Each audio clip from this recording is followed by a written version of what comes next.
That's one small step for man. Out for the out for the And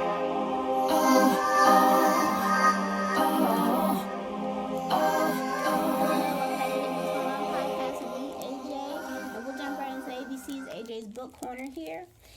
It was the room of a young girl frozen in development at, say, 12, all pinks and parts and bulletin boards full of BFF pictures of fresh-faced girls posing in various states of happy innocence. The bed, a queen covered in a purple spread, still had a few stuffed animals propped among the pillows. At the foot of the bed, there was a locked chest. Atop the dresser, a few framed photos of the McKay family in sunnier days. The largest and most prominent was a picture taken before she would have remembered from when her father was still alive. Madeline was maybe 3. The family was posed on the porch of Olive View, laughing on a fall day. She was sitting on her father's lap, holding a dripping cup of ice cream, her thrilled face covered in chocolate. Charlie, about 19 at the time, stood behind them with a shaved head and a smirking smile. His mother stood off to the side, taking in her family with a look of utter contentment. She had not yet begun her plastic journey other than life, and she looked striking in her natural motherly beauty. The health and wealth and good fortune on display was almost nauseating if you didn't know what came next.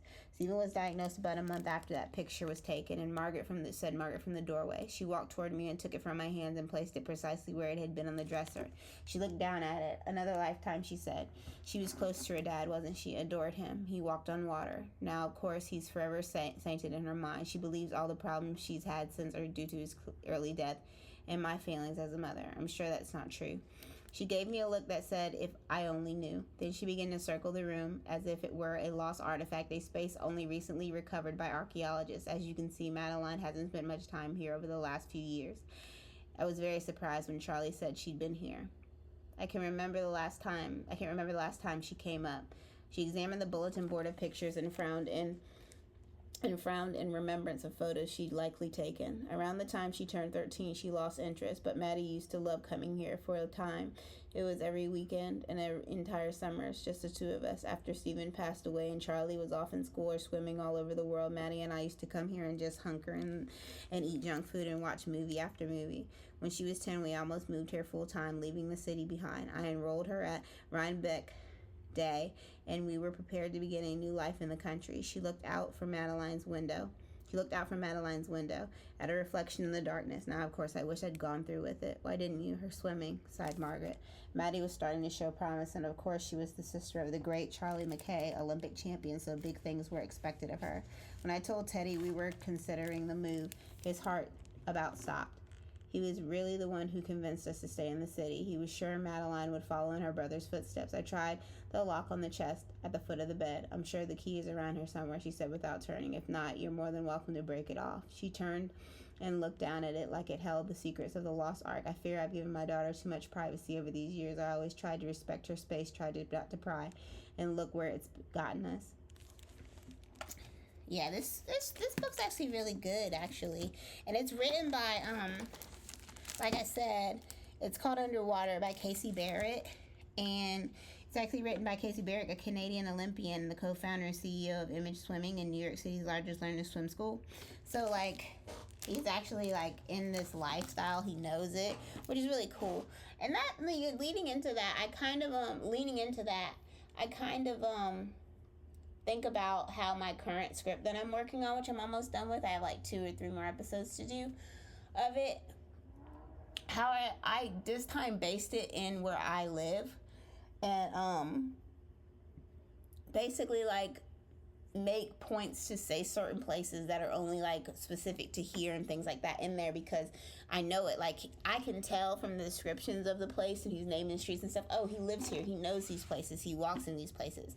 So it's really important, I feel for authors to be able to do that. You can build worlds or whatever, but if you're basing your story in a specific realistic place, it's really good to know that place instead of being oh, in the town square, and you're just oh, you never been to the town square of this place, have you? Because that makes no sense, and there's a disconnect there for the audience, so you always want to be careful about that.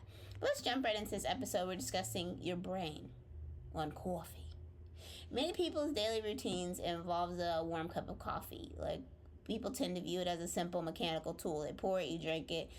Caffeine blocks your sleeplessness, and boom, you're ready to face the day. It's like putting gas in the car, kind of. But your morning brew may be doing something deeper, quieter, and far more intricate inside your body. A fascinating study out of University College Cork took a deep look at coffee, not just as a caffeine delivery system, but as a complex blend of hundreds of natural compounds that interact with your digestive system and your brain. And I thought this was really cool because it starts talking about your gut and your microbiome and stuff, and I like to learn stuff about that because it's kind of health-wise based. So everyone kind of wonder, like, if you ever wonder about how coffee affects your mood, like your focus, or even your anxious energy, in unexpected ways, let's grab ourselves a mug and settle in. Now, mind you, I'm not a coffee drinker, really.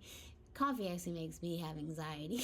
So, like, have worse anxiety. So I do like teas. I do like chai teas. I do black teas, things like that have a mild temper, like a mild release for me.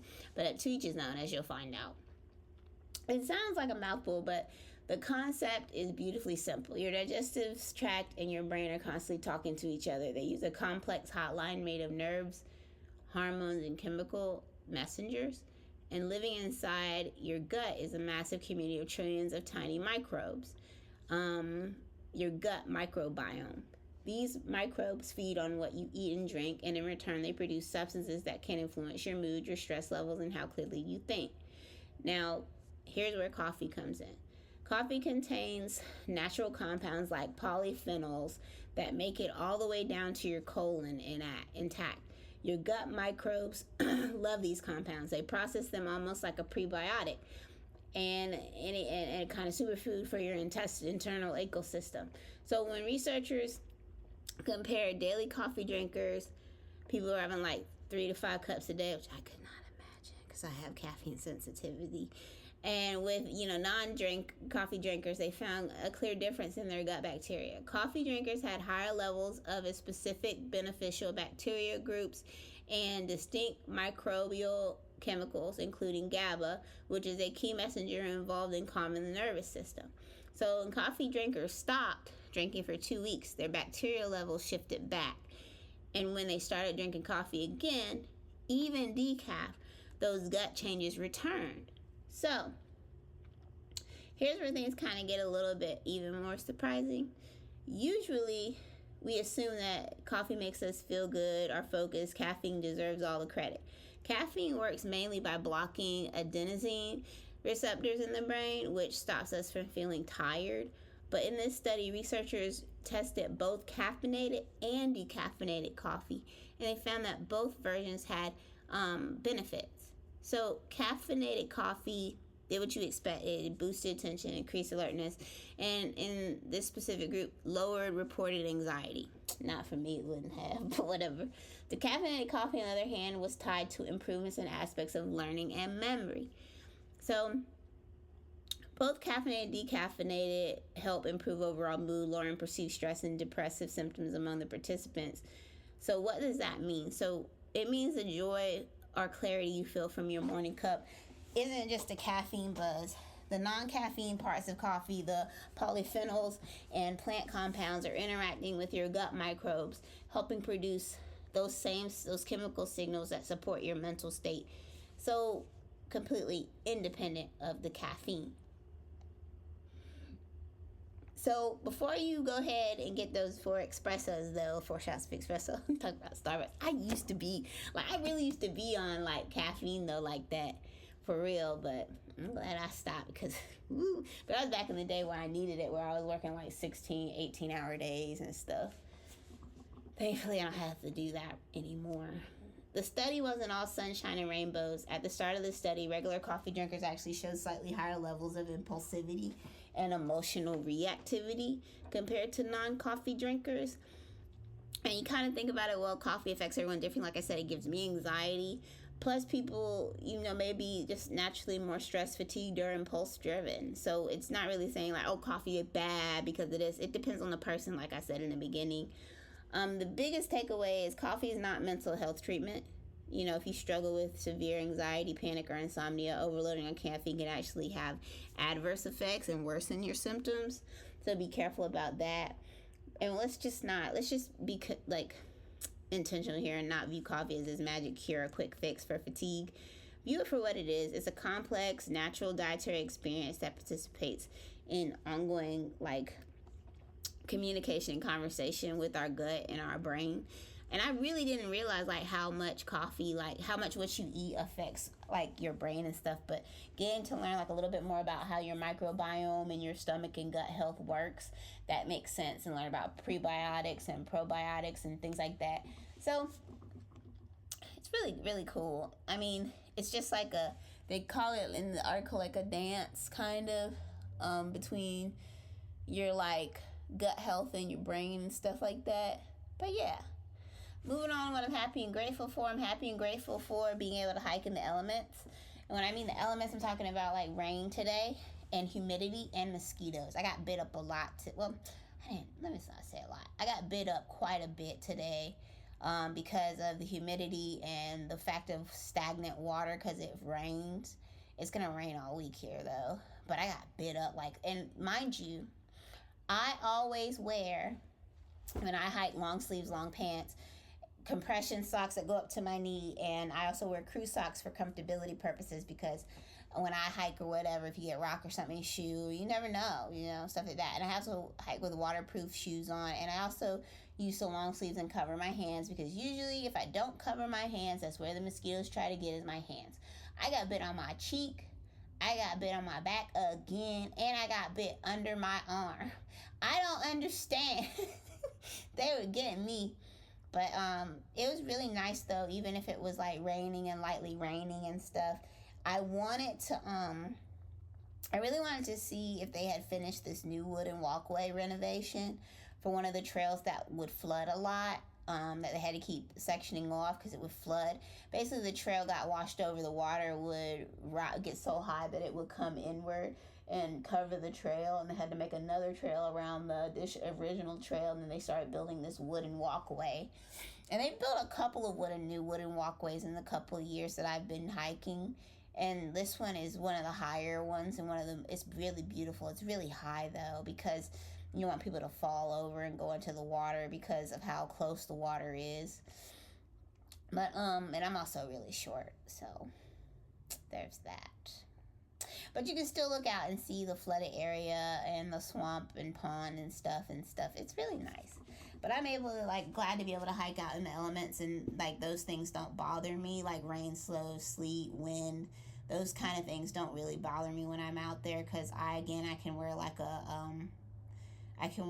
a poncho, a rain, helps me with that, or a jacket with a hood or a hat, or I can wear my rain, like my hiking boots or whatever, and I'm covered and stuff like that, and I can always wear like my vest. It's just I have the right tools and stuff to be able to assist me in doing what I'm doing. So yeah, the quote. Let me see here. Where is it? I lost it. Oh man. Silence can be misinterpreted but never misquoted. In my therapy time, I used to tell people too much stuff.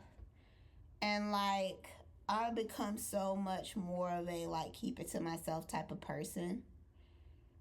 And I think that's healing for me because I don't feel the need to be I'm going to tell everyone about what I got going on. Sometimes, things are just for me. And I think that's the benefit is having a relationship with myself and enjoying having things that are kept to myself. And I like that. I like it a lot. But before I go, be sure to check out the show notes. Also, check out my books on Amazon titled Poems to Cry to in the Dark and Love Letters Never Sent to Myself, and leave a 5-star rating. Other than that, I don't have anything else. I'm glad you're still here, and I hope you have the day you deserve. Bye.